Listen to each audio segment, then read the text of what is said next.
नमस्कार। आज की दुनिया में शायद सबसे बड़ी चुनौती है ये लगातार ध्यान भटकना। है ना। हाँ बिल्कुल, नोटिफिकेशंस, सोशल मीडिया, ईमेल। ऐसा लगता है जैसे हमारी एकाग्रता कहीं खो सी गई है। जैसे कोई चीज हमें लगातार खींच रही है अपनी तरफ। सही कहा। और इसी खींचतान के बीच अपना रास्ता खोजने में मदद करने के लिए आज हम कैल न्यूपोर्ट की एक बहुत ही प्रभावशाली किताब है जी, डीप वर्क, गहन एकाग्रता से सफलता की राह।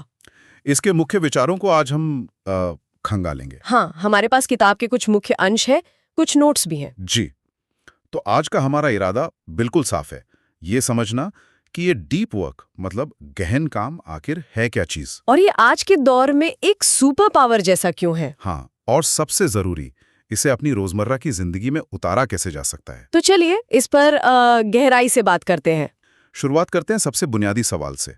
ये डीप वर्क और शैलो वर्क, इनमें आखिर फर्क क्या है? देखिए, डीप वर्क जैसा नाम से ही पता चल रहा है, वो काम है जो आप बिना किसी भटकाव के पूरी मानसिक क्षमता लगाकर करते हैं। ये वो स्टेट है जहां आप कुछ नया सीखते हैं या कोई मुश्किल प्रॉब्लम सॉल्व करते हैं या कुछ क्रिएट करते हैं। हाँ, कुछ ऐसा रचते हैं जो वाकई में मायने रखता हो। मतलब वो काम जहां दिमाग एकदम पूरी तरह लगा हो। बिल्कुल। तो फिर शैलो वर्क क्या हुआ? वो सब कुछ जो हम दिन भर करते रहते हैं, मतलब काफी हद तक भाई, शैलो वर्क यानी सतही काम। ये वो एक्टिविटीज हैं जिनमें ज्यादा दिमाग नहीं लगता, ज्यादा कॉग्निटिव डेप्थ नहीं चाहिए होती। जैसे बार बार ईमेल चेक करना। ओह हाँ। या ऐसी मीटिंग्स में बैठना जिनका कोई खास एजेंडा ही ना हो। सोशल मीडिया पर स्क्रॉल करते रहना या रूटीन वाले एडमिन काम निपटाना। ये काम अक्सर व्यस्त होने का एहसास तो देते हैं, है ना? हाँ, लगता है कि बहुत काम किया, पर असल में आपकी स्किल्स को बेहतर बनाने या कुछ महत्वपूर्ण रचने में इनका खास योगदान नहीं होता। यहीं पे न्यूपोर्ट एक बड़ा दावा करते हैं। वो इसे डीप वर्क हाइपोथेसिस कहते हैं। जी। आज की दुनिया में तो लगता है कि हर समय ऑनलाइन रहना, हर मैसेज का तुरंत जवाब देना, यही सक्सेस का रास्ता है। हाँ, एक्सपेक्टेशन यही रहती है अक्सर। लेकिन न्यूपोर्ट का ये हाइपोथेसिस तो बिल्कुल उल्टा कहता है। बिल्कुल, उनका मानना है कि भविष्य उनका है जो जानबूझकर डिस्कनेक्ट होकर गहराई में जा सके। ये बात थोड़ी चौंकाने वाली है ना? चौंकाने वाली भी है और इसीलिए शायद ज्यादा जरूरी भी। न्यूपोर्ट का तर्क है कि हमारी इकोनॉमी तेजी से बदल रही है। ऑटोमेशन, एआई, ये सब वो काम संभाल रहे हैं जिनमें गहरी सोच या यूनिक स्किल्स की जरूरत नहीं। अच्छा। ऐसे में भविष्य में सबसे वैल्यूएबल स्किल्स कौन सी होंगी? पहली, मुश्किल चीजों को जल्दी सीखने की क्षमता। और दूसरी हाई लेवल पर कुछ नया रचने या प्रॉब्लम सॉल्व करने की क्षमता। और ये दोनों ही डीप वर्क से सीधे जुड़े हैं। मतलब जो गहराई से काम कर सकता है वही भीड़ से अलग खड़ा हो पाएगा। तो ये सिर्फ बेहतर काम करने का तरीका नहीं हुआ, ये तो भविष्य में रेलेवेंट बने रहने का नुस्खा है एक तरह से। बिल्कुल। चलिए इसके फायदों पे थोड़ी और बात करते हैं। आपने कौशल विकास का जिक्र किया। कैसे डीप वर्क हमें तेजी से सीखने में मदद करता है? देखिए, जब आप किसी चीज पर बिना ध्यान भटकाए पूरी इंटेंसिटी से फोकस करते हैं तो आप असल में अपने दिमाग के न्यूरल सर्किट्स को मजबूत कर रहे होते हैं।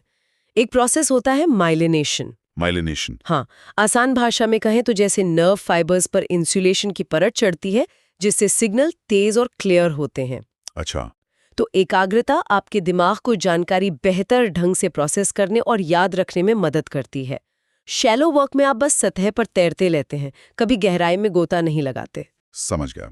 और वो असाधारण उत्पादन वाला आइडिया भी बड़ा दिलचस्प है, न्यूपोर्ट का वो फॉर्मूला। हाँ, high quality work is equal to time spent into intensity of focus. उच्च गुणवत्ता वाला काम इज इक्वल टू लगाया गया समय, फोकस की तीव्रता।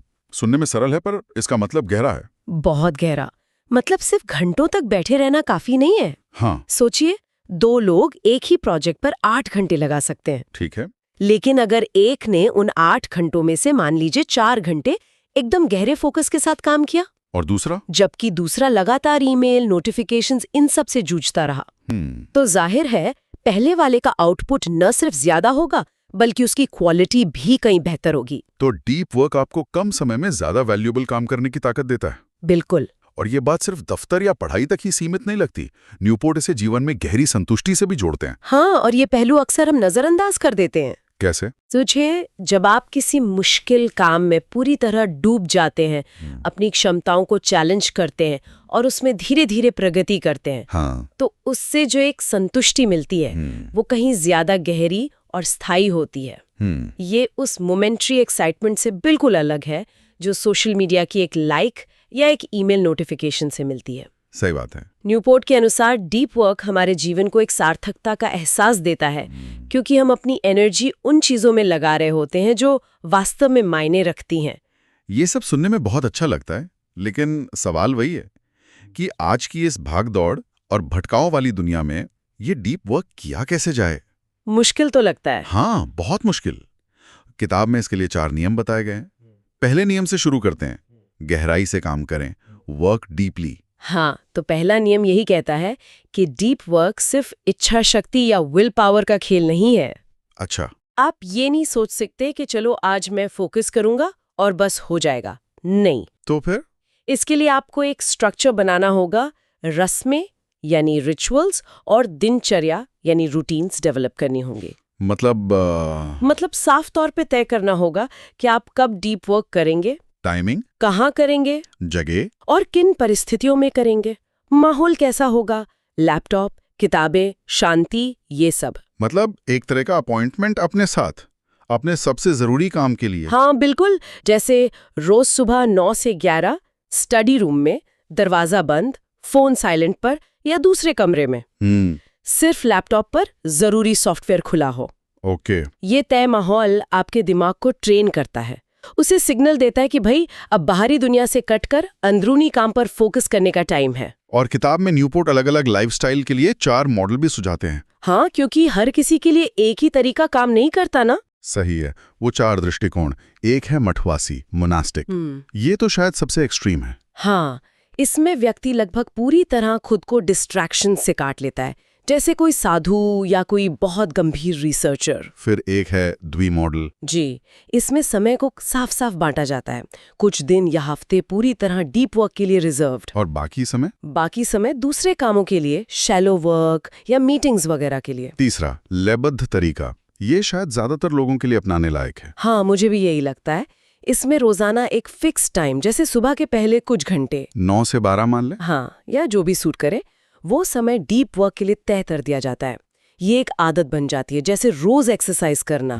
और चौथा है पत्रकारिता, जर्नलिस्टिक अप्रोच। ये उन लोगों के लिए है जिनका शेड्यूल बहुत अनप्रिडिक्टेबल होता है। अच्छा। उन्हें जब भी खाली समय का कोई हिस्सा मिलता है, चाहे वो आधा घंटा ही क्यों ना हो, वो तुरंत डीप वर्क मोड में चले जाते हैं।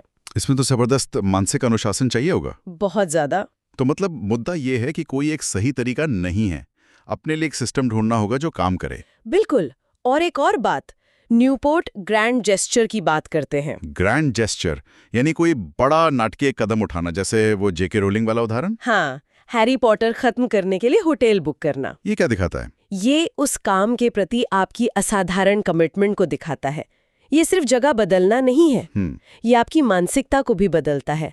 ये एक सिग्नल है खुद को और शायद दूसरों को भी कि ये काम इतना इम्पोर्टेंट है कि इसके लिए आप नॉर्मल रूटीन से बाहर निकलने को तैयार हैं। दिलचस्प है। चलिए अब दूसरे नियम पर आते हैं।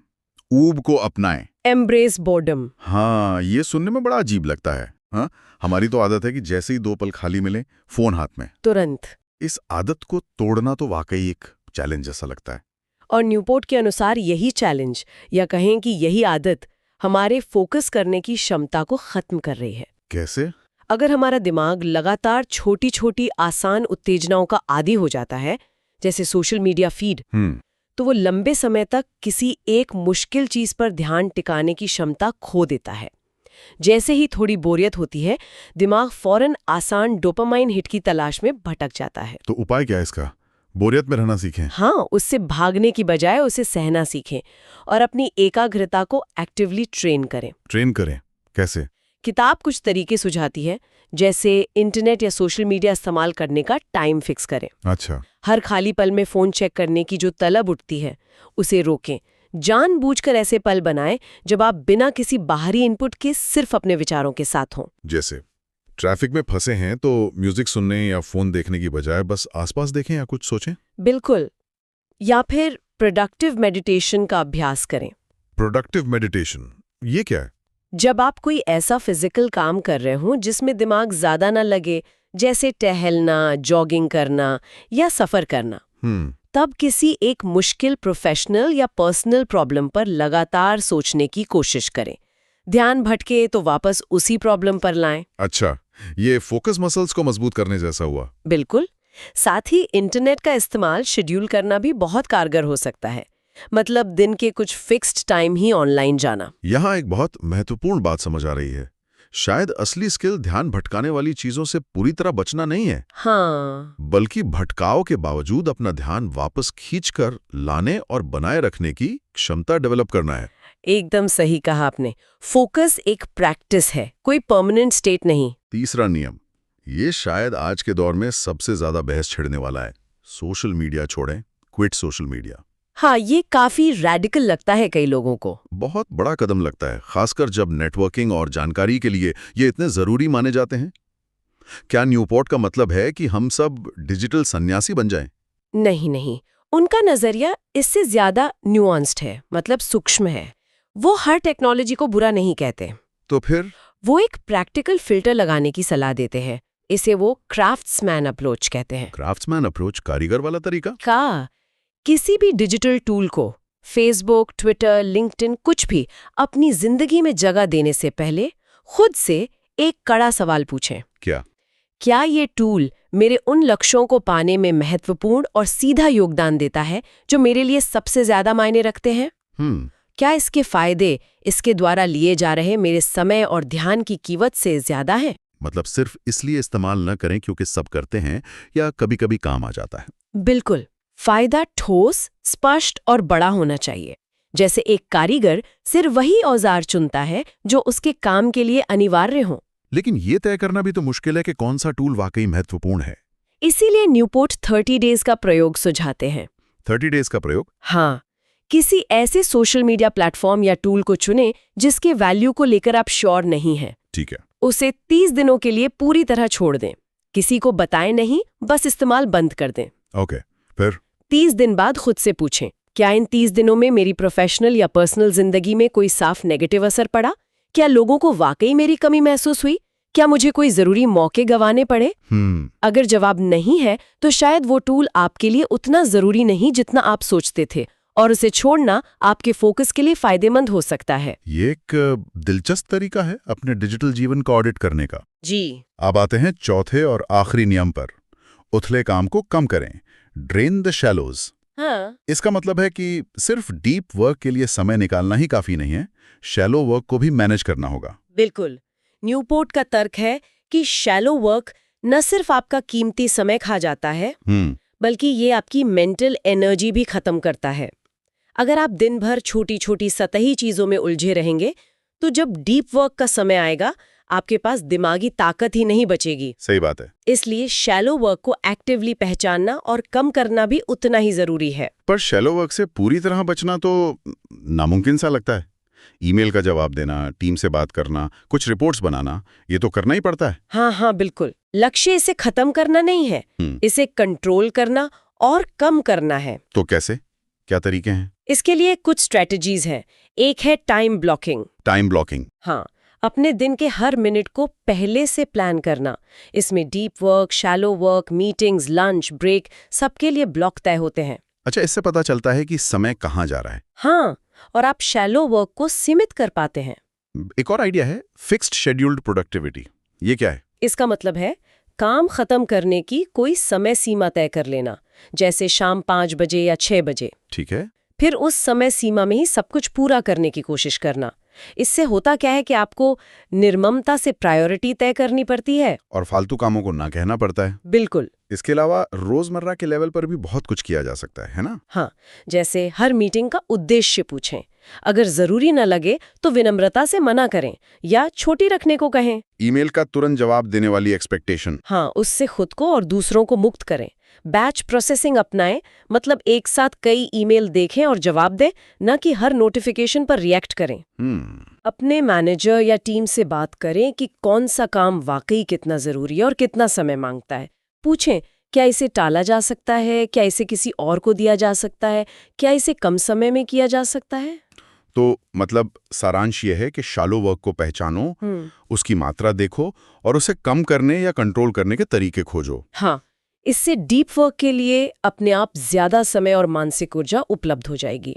ये चारों नियम, गहराई से काम करना, ऊब को अपनाना, सोशल मीडिया का सोच समझकर इस्तेमाल और शैलो वर्क को कम करना। हाँ, ये मिलकर एक फ्रेमवर्क बनाते हैं जिससे धीरे धीरे प्रैक्टिस के साथ डीप वर्क को अपनी कार्यशैली और जीवन शैली का हिस्सा बनाया जा सकता है। तो अगर हम इस पूरी चर्चा का सार निकालें तो मुख्य बातें क्या हुई? पहली, डीप वर्क आज की दुनिया में दुर्लभ होता जा रहा है और इसी दुर्लभता के कारण ये बेहद मूल्यवान है। दूसरी, ये सिर्फ प्रोडक्टिविटी बढ़ाने का तरीका नहीं है, ये तेजी से सीखने, एक्स्ट्राऑर्डिनरी काम करने और आखिर में एक ज्यादा सार्थक और संतुष्ट जीवन जीने का माध्यम है। ये मास्टरी की ओर ले जाता है। तीसरी बात, फोकस कोई जन्मजात गुण नहीं है। हाँ, ये एक स्किल है जिसे डिस्ट्रैक्शंस को मैनेज करके और एकाग्रता की प्रैक्टिस करके डेवलप किया जा सकता है। इसमें समय और मेहनत लगती है।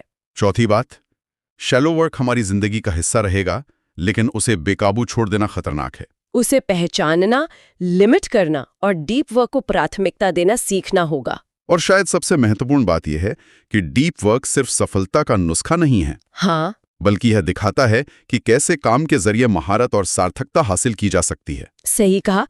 कैल न्यूपोर्ट की किताब का सेंट्रल मैसेज यही है कि डिजिटल शोर के इस युग में गहराई में उतरने की क्षमता न केवल हमें प्रोफेशनली सफल बनाएगी, बल्कि हमें एक अधिक उद्देश्यपूर्ण और संतुष्ट इंसान बनने में भी मदद करेगी। ये सिर्फ काम करने की तकनीक नहीं, ये जीने का एक दर्शन है, एक फिलॉसफी है। ये वाकई हमें सोचने पे मजबूर करता है कि हम अपना सबसे कीमती रिसोर्स, अपना ध्यान, कहाँ और कैसे खर्च कर रहे हैं। बिल्कुल। और शायद श्रोताओं के लिए ये विचार छोड़ना उपयोगी होगा कि अगर इन 4 नियमों में से सिर्फ एक को भी, मान लीजिए, अगली कुछ हफ्तों तक गंभीरता से लागू करने का प्रयास किया जाए, तो किसी के रोजमर्रा के काम करने या कुछ नया सीखने के तरीके में कैसा बदलाव महसूस हो सकता है। और वो कौन सा एक सबसे बड़ा विकर्षण है जिसे सबसे पहले काबू में करने की कोशिश की जा सकती है? सोचने वाली बात है।